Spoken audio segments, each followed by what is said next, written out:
Good morning, I'm Frank Powers, and this is Lifestyle Tucson, the program where I speak to our neighbors, the people behind the scenes of our amazing organizations, small businesses, and nonprofits. Our friends are informing you how they serve our community, and they are here to give you updates on future projects. So let's make some new friends today. Yeah. So it's a bit of a heavy topic here today on Lifestyle Tucson. We're going to be talking about HIV and AIDS. And wait a minute, what is this, a Jello wrestling extravaganza? Wow, wait, raffles, prizes, providing HIV and AIDS, LGBTQ care, support, outreach, and education? Well, that's super important, and that's why this isn't a heavy topic at all. It's a celebration of community, life, and survival. Because since its inception back in 1997, the Southern Arizona AIDS Foundation has remained committed to ensuring that we, as a community, continue advancing health, well-being, and social justice for those living with HIV, LGBTQ+ individuals, and communities marginalized by society in Arizona and beyond. Today, I'm fortunate enough to speak with Monique Valerie, the Director of Development for SAAF, the Southern Arizona AIDS Foundation. Monique, welcome to Lifestyle Tucson. Thanks so much for having me, Frank. Heck yeah. So I was a little worried when I was like, all right, let me start doing this research because I'm a bit of a softie and tend to cry. So when you're doing this stuff, it can be a little intimidating because I grew up, in the 80s and the 90s, and I remember how scary HIV, AIDS, and this topic was. It was terrifying back then. And nowadays, it's pretty interesting because you'll see a commercial for just like they're selling you a Lester or some other thing, and it's for just the medical stuff you need to take to just deal with AIDS, and you don't feel it and you don't live with it in your life as much, and you can survive it, and not only that, cure it. Right. And so much of this has been, like you said, Frank, how do we continue to break down the barriers? For those of us who grew up in the 80s and 90s when the AIDS epidemic really came to the forefront, it just created so much hysteria and fear, and the stigma just was unimaginable. And now fast forward, 30 plus years, it's a different road. Mm-hmm. There's still fear and misunderstanding. There's still stigma, but such a difference. We've come a long way, but we still have a long way to go. And the way we do that is having these conversations and talking to our community members. Yep. So tell me, just give me a little bit of one-on-one on what SAAF is all about. Sure. So yeah, we actually started, there was 3 grassroots organizations that came about because friends in our community in the 80s were losing their lives and we didn't know why. And so there are 3 different entities here in town. One was called TAP, the Tucson AIDS Project. One was called PAC, the People AIDS Coalition of Tucson. And one was the Shanty Foundation. And they were all just community members and business owners trying to support our friends, our loved ones, and just anybody in the community needed support. And they really organized for about 10 years on their own. And then the 3 organizations came together in the largest merger that had happened in Pima County for nonprofits to form the Southern Arizona AIDS Foundation. And here we are now, 26 years later, still in the fight, still educating, still providing services. And again, we're going to be here as long as the community needs us. And what we've seen is just tremendous support and a lot of needed resources that thankfully we're able to try to provide to friends. And when I say community, we're not just serving Southern Arizona. We're helping folks throughout the entire state with different things that are living with HIV/AIDS. Really? Yep, absolutely. Statewide. Tell me some of that. Tell me some more about that. Sure. So really at the heart of what we do is our care services, right? That's the foundation of what we do, which is that direct client care. So that's case management. We offer housing, dental, health insurance, food support, pet support. Think about, folks that maybe their only unconditionally loving thing in their life is their pet. I mean, it's really, when we think of folks, when we see folks that are houseless, right? Mm-hmm. Think how oftentimes we see them with a pet and how endearing and loving they are, because that's the one thing that's super supportive and unconditional. And so, we have a pet program at SAAF where clients can come in and get pet food. Wow. And so that's really at the core is how do we make sure that our clients are cared for, and more importantly, making sure our clients are housed, because a lot of HIV meds, even though it's come a long way, Mm-hmm. They have to be refrigerated, a lot of them. So if you're houseless or living in a wash somewhere, you're not going to be able to adhere to your medicine. Right. Because you can't keep it refrigerated. So we want to really do wraparound services for our clients to take away barriers to care, to take away barriers to access, and then provide them those basic necessities: food, shelter, and really help on just giving them a community that's supportive. That's a big part of what we do. The other really large part of what we do is prevention. How do we keep people in our community who are negative? How do we keep you negative? So that's through testing. It's through knowing your status. We'll often always hear, everyone has an HIV status. Do you know what yours is? And the reality is people think, well, I'm in a monogamous relationship. Well, you might be. Can you really say that your partner or your significant other is? So the best way, we want everybody in our community to be able to know their status. And the way to do that is get an HIV test. You get tested, you're negative, but you might be at high risk, then let us help you get onto PrEP and keep you negative. If you were to come up reactive, then let's get you linked to care right away so that you can continue to live a healthy and productive and engaged life. Well, and how much do these tests cost? So, we actually offer free HIV testing. Free. Yep. So we offer, because again, we want everybody in the community to know their status. So we offer free HIV testing at our main campus here in Tucson at the SAAF office. We do testing events. We'll actually have HIV testing at Jello Wrestling, which I'm sure we'll talk a little bit more about. Super excited. And I can't wait for you to commit to Jello Wrestle. Thanks, Frank. Slow down. Right. But yeah, so again, we ask for donations, but no one will ever be turned away from getting a HIV test, Hep C, and other STI panels if needed. And Hep C is another thing that's happening really predominantly here in Pima County. No kidding. So we also have our Hep C program. So if somebody comes in and they test positive for Hep C, Frank, we can get somebody cured in 4 months, free of charge to them through our new Safe Health initiative. And I am so proud of, as of this week, we have cured our first 10 people from Hep C, and that is free to those folks. Again, how do we take down the barriers? How do we make our community healthy and safe? And these are some of the ways we're doing it. This is why I love Lifestyle Tucson, because again, the news really does like to report a lot of miserable stuff happening. Absolutely. They don't really report the good news that you're literally saving lives and curing diseases. You're right. Within 4 months, for nothing, which again, we hear in America, that healthcare system, it's a real B, right? But for nothing, right?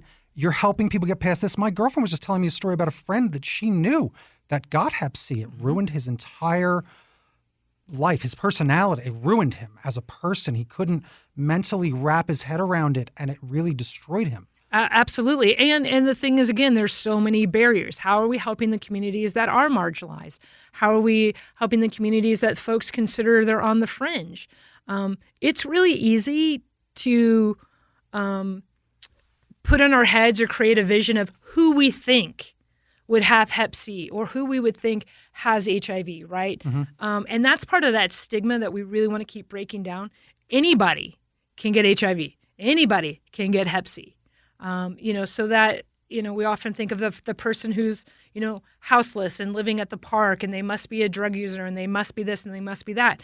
And that's our own issues that we have to work through, because we want to put people in the box. But the reality is, we see people coming in, receiving services from us who, they're doctors, they're lawyers, they're professors, they're teachers, they're everyday folks. We don't care why somebody needs a service. We just want to make sure that we help get them that. And so, and again, it's breaking down those stereotypes and to help break down those barriers. It's huge. It's important work. Wait a minute. What's more important than that? Jello. You had me at Jello, Frank. You had me at Jello. What are you doing? So let me read this, okay? This is the Jello Wrestling Extravaganza, June 24th. All right. Jello Wrestling raised nearly $5,000 in the inaugural year that it happened a while back. Carrying on Reno's legacy, the 2019 Jello Wrestling raised more than $45,000. Right. I did not expect to see that number behind Jello Wrestling. Right. All right. The funds raised go directly to support the care services, prevention programs, all the initiatives, and SAFE's gender affirming clinic, Safe Health. So let's talk about some of that, and let's also then talk about some more of the Jello and where they can go see it. Sure. So the other initiative, which we'll tie in really quick, is Safe Health. And this is our newest initiative that we actually launched this past 18 months. So we work with so many amazing community partners. But again, if we can get somebody in and start, how do we keep you negative? Or we find out you're Hep C positive, how do we get other support?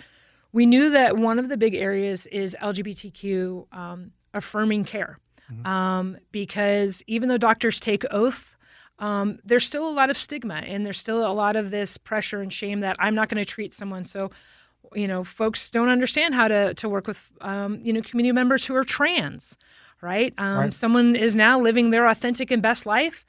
They may still need a prostate exam, even though they identify as female, or vice versa. Fascinating. So LGBTQ folks, we're at a higher risk of cancers and other things because we're less likely to seek out primary care because of that stigma and a lot of the hypocrisy and even truly a lot of the hate and all the things that we are seeing now with even in our own state, but we're seeing nationwide. So the next really important move for us was how do we provide all of these other services? So we launched SAAF Health, and in the last year, we've been seeing folks via telehealth as we were getting the build done, getting our state licensing, and in that time, we've established 250 new patients for primary care. Wow. Strictly primary care. They've also, our first 10 cures for Hep C have come through our work at SAAF Health.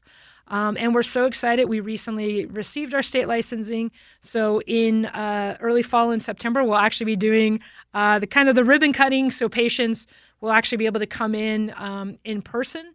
And so we're so excited about that. But the biggest thing, again, insured, uninsured, documented, undocumented, whatever the case may be, how do we take away the barriers to somebody getting the care that they deserve, because this is our community? And so this was the next iteration for us. And so we're excited. We're proud of it. And we have no idea how big and how far it's going to go. But what we know and what we've seen so far is the fact that people can enroll for this and actually get into primary care. And you're not waiting 3 to 6 months. Yeah. We have behavioral health assistance in there as well. Same thing. Right now, most places, there's a 6-month wait. If you need behavioral health and you have to wait 6 months, you want to talk about a barrier. Yeah. So now that's not the case with us. So we're really we're proud and we're excited to be able to just add one more system into play to help support everyone in the community. You do not have to be LGBTQ to come to the clinic. That's not a thing. What it is about having staff and practitioners trained in affirming care to help, navigate some of the other experiences that some of our community members face. Yeah, well, it's all about mental health and behavioral health. You hear it so much because, again, I think that's what the biggest struggle really is. We were talking about growing up in the 80s and the 90s earlier when it's just like, oh, they hit them back. Right. Oh, the bully exists. Right. I like that there has been so much progress in the way that human beings are supposed to treat one another. The idea of why don't you try to see things from their perspective, the idea of walk a mile in someone's shoes, the not giving in to aggression, and that's the default thing. And then how do you meet aggression? Well, you hit them back. Right. No, you don't. You got to be caring and welcoming. Right. So I do a lot of licensing or businessy stuff, right? There's a term that I learned in small business thing where you have to have someone unpack as few boxes as possible.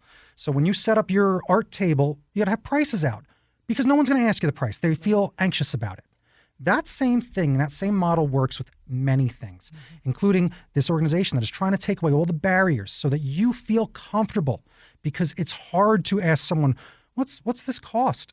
Not everyone does it. Right. They feel that they're a bother, especially with behavioral health. I think a lot of people really think that no one cares about me. I'm a nuisance, right? Especially when you feel isolated and alone. And when you're dealing with something that is really the target of so much hate, because then it's backed by fear. And that's a big thing. So making it feel safe, which is the most important and greatest acronym there, is the fact that it is, that's why I said it's pronounced safe, right? It is yes, pronounced it is. safe, SAAF, but it's pronounced safe because that's what it's supposed to be, right? And that's how you're supposed to feel. And that's fantastic. And that I really do encourage everybody that heard you, even glossed over documented or undocumented. Right. They're really trying to help everyone, all right? Regardless of your social standing and regardless of any stigma that you might think is hanging around you. Don't worry about it and let it go and go get the help from these people that are there with their arms open and want to help. You're not a nuisance. You deserve the help and you deserve to be seen. And that's what this organization seems to be all about. especially covered in gelatin. Absolutely. Which is going to be June 24th at Tucson's Slaughterhouse. Yeah. It's a 21 and plus event, obviously, but it's guaranteed to induce lots of laughs, lots of fun. All right. The last few years, Jello Wrestling has been the most requested event to make a return, and this is its big return after COVID, which is great. So they're excited to continue this tradition and have a blast. But when we're not covered in gelatin, what are we doing every single month? So all sorts of stuff. So Jello, again, there is nothing else like it. We're so proud of a lot of the other events that we put on.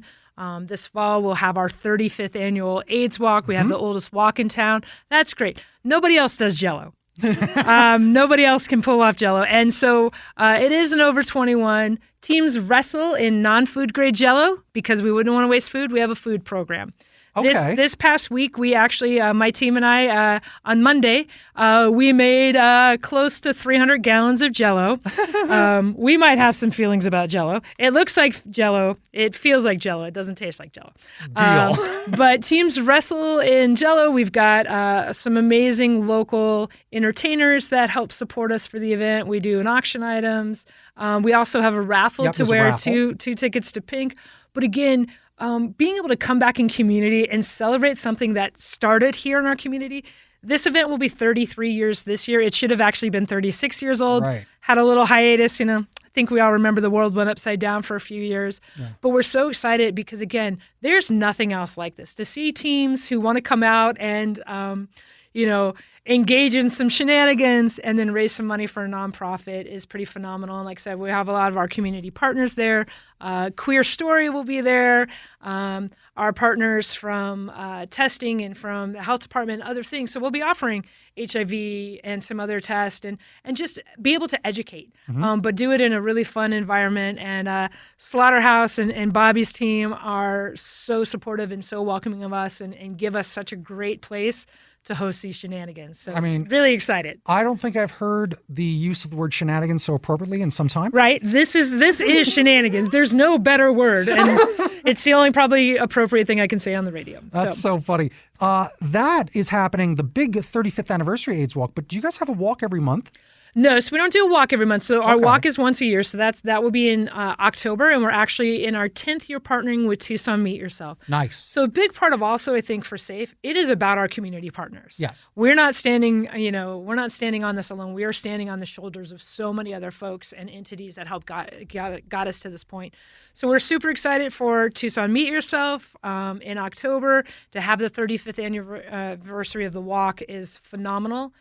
We've never missed a year, and the fact that the community has supported us from the beginning, I think really shows, really the level of understanding and commitment that we have here.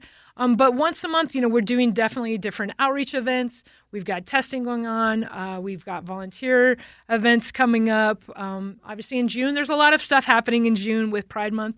And part of that, too, is we also try to partner with folks that really, it's not just engaging us during Pride Month, because we want to be good partners. And again, this isn't making sure that, we worked with an AIDS service organization so we can check this off our box. That's not who we are, and that's not who we want to be. We also do monthly, we've got some great educational programs. Our LGBTQ 101 is the most requested training that we do, and what we're really seeing is we're going into businesses, corporate, nonprofit, small business, large businesses, like some of our big players here in town, and being able to work with management and staff about LGBTQ.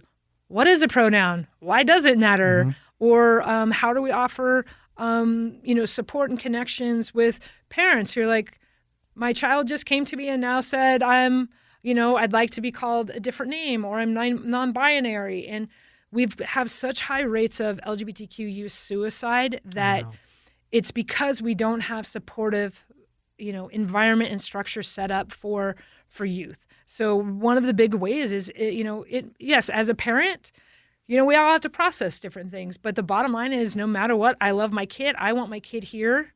So I can learn to adjust. And maybe I can talk to another supportive parent who can help me with language, or we can do those trainings. And so there's so many great things that we do on a monthly basis, just to try to help engage in the community and other places. So we're excited about a lot of things, and we're always busy, and we're always looking for volunteers. Yep. Well, I was going to bring that up. Yep. Because remember, if you can't donate money, you can donate your time. Volunteering is the biggest theme around here on Lifestyle Tucson. Don't try to make people do the things that you want to do. Find people doing the things that you want to do and join them. You don't need to start an organization. All these great organizations exist. Go find them, join them, and help them grow.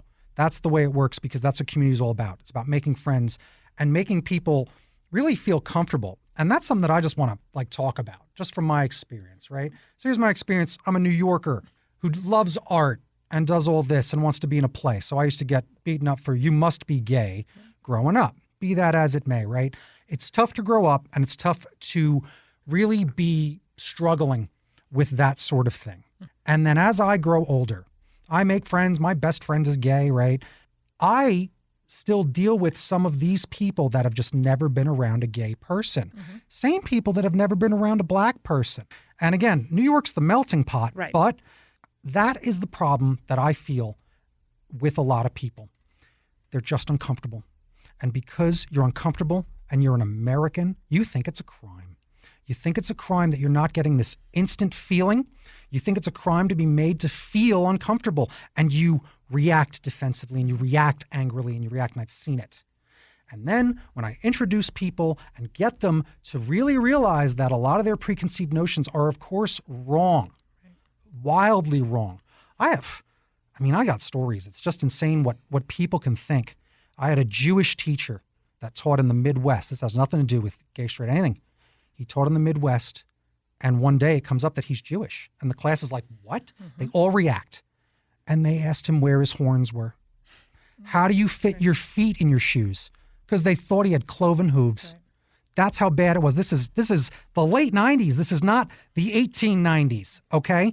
That's how much hate and misunderstanding and all that stuff can just still exist. If you have these weird feelings from a person of a different race or culture, these weird feelings of someone that celebrates their life differently than yours, you just honestly have to talk to them. Right. And you'll realize that it's the same. Yeah. They have the same problems as you. Right. Their job sucks too. Yep. Right?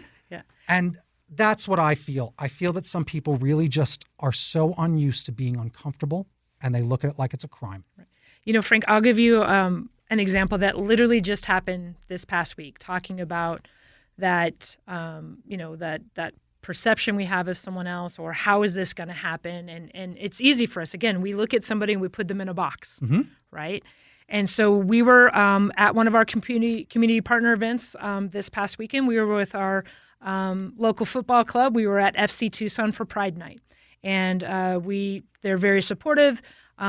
We had our table set up, our booth set up, and as fans are coming in, I locked eyes with a gentleman, and this gentleman locked eyes with me, and we couldn't be more different visually. Mm-hmm.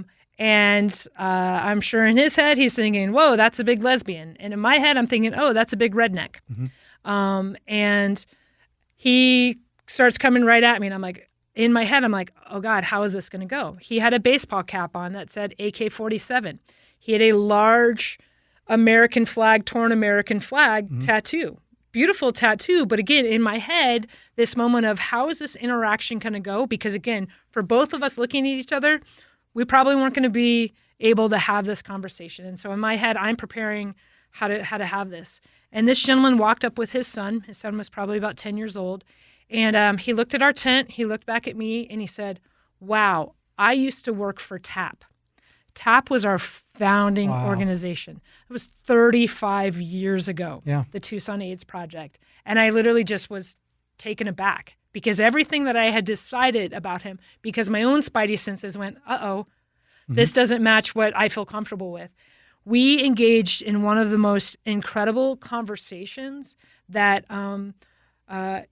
throughout that conversation, he also then said, "I'm going to assume you're lesbian." I said, that's a good assumption. I said, "I assumed you were a redneck," and we kind of joked about it. Yeah. He had big, huge, full beard, whatnot.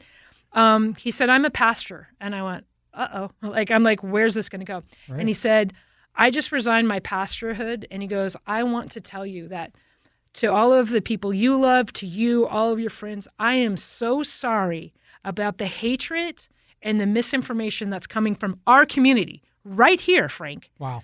Our community. He goes, "I want to apologize because anyone understand, my Jesus loves everyone, never talked about homosexual, all of these things. And by the end of that conversation, he and I are both in tears, hugging it out, and, being able to have that moment of, man, I had my own preconceived notions because of appearance. He had his own. But at the end of it, he and I literally shared tears, shared an embrace, and found this really mutual and incredible moment for us. Because what is it? It's about talking to people. It's so easy for us to put everybody in a box because it's how our brains work. But then to realize that's not how everybody is. And what a great moment. And like I said, that was something that was so powerful. Because there's so much. There's 14 anti-LGBTQ and trans bills happening in the state of Arizona. It's sad. Happening right here. There's hate with our drag entertainers. There's all of these things. So, again, I think it's how do we take away that stigma? How do we have difficult conversations? I think one of the best and kind of really interesting thing about SAAF, we got to talk about, let's talk about sex, let's talk about drugs, let's talk about rock and roll, let's break down those barriers, and let's do it with everyone, because the more that we can take away that stigma and that shame of it, everybody has sex. None of us would be here if we didn't, and so how do we make it something that feels taboo and uncomfortable? Make it every day. And so this is really what's so amazing about getting opportunities like this and having that opportunity at, FC Tucson on Friday night, getting to talk to someone who in no way, if any other time, I would have passed him on the street and he would have done the same. And we wouldn't have had any acknowledgement, because how I saw him and how he saw me versus how our conversation went was truly just really so powerful and really amazing. It's just a good old-fashioned lesson, and don't judge a book by its cover. That's exactly it. You don't know. You don't know. Yeah. That's fantastic. This was a really good conversation. I really enjoyed it. Where can people find more information about SAAF online? Yep. So www, and then it's at SAAF. So it's S as in Sam, A as in Apple, A as in Apple, F as in Frank.org. Takes you to our website. We're also on Facebook. Get your Jello tickets, sign up to volunteer, learn about our programs and services, and know that, again, we are here with our community partners to make this the best place that people can be. Absolutely. And it's Tucson, so it's already the best place. It's already pretty darn nice. That's right. So today we made friends with Monique Valerie, the Director of Development for SAAF, the Southern Arizona AIDS Foundation, helping us all just feel better about each other and doing it wrestling in Jello. Thanks for joining me today, Monique. Thanks, Frank. We appreciate it. See you on June 24th. You know it. As a pirate. This was Lifestyle Tucson. Arr. Arr. Bing bong bing, time for a recap. Let me bring you in on the inside joke, as Monique knows me as Captain Oblivious of the SS Ridiculous. Yar. When I was hosting the Return of the Mermaids with Miss Lizzie Mead of Silver Sea. It was a great time, and that's when Monique was involved with FAMA back in the day. But everything that we talked about was really great. Sometimes when I listen back to these, I get a little upset at how much I talk, but I do like sharing things and getting personal so that you know that I'm the type of guy that you can trust, because you know that I'm the type of guy that's been through some of the stuff that I'm talking about with some of the guests that I have here on Lifestyle Tucson. And I just like to share so that you know that I'm an authentic guy, because you know me, I'm your BFF. I'm your best Frank forever. So make sure that you hang out with SAAF over at SAAF.org, or you can call them at 520-628-7223. Those last four numbers spell SAAF. Or toll free 800-771-9054. You can got info over at info@saaf.org. Again, SAAF. And it's 375 South Euclid Avenue, 85719. So there's all the info, and of course, don't forget, the Jello Wrestling Extravaganza is June 24th at Tucson's Slaughterhouse. And I want to thank our new friends at SAAF, the Southern Arizona AIDS Foundation, for joining me today. You've been listening to Lifestyle Tucson. For more information about our program, or to listen to something you may have missed, go to the Sunday Mornings page on KLPX.com, KFMA.com, MixFM.com, or ESPNTucson.com. You can also subscribe on iTunes or wherever fine podcasts are Jello Wrestling. I'm your BFF Frank Powers. Toot Toot Tucson. I love you the most.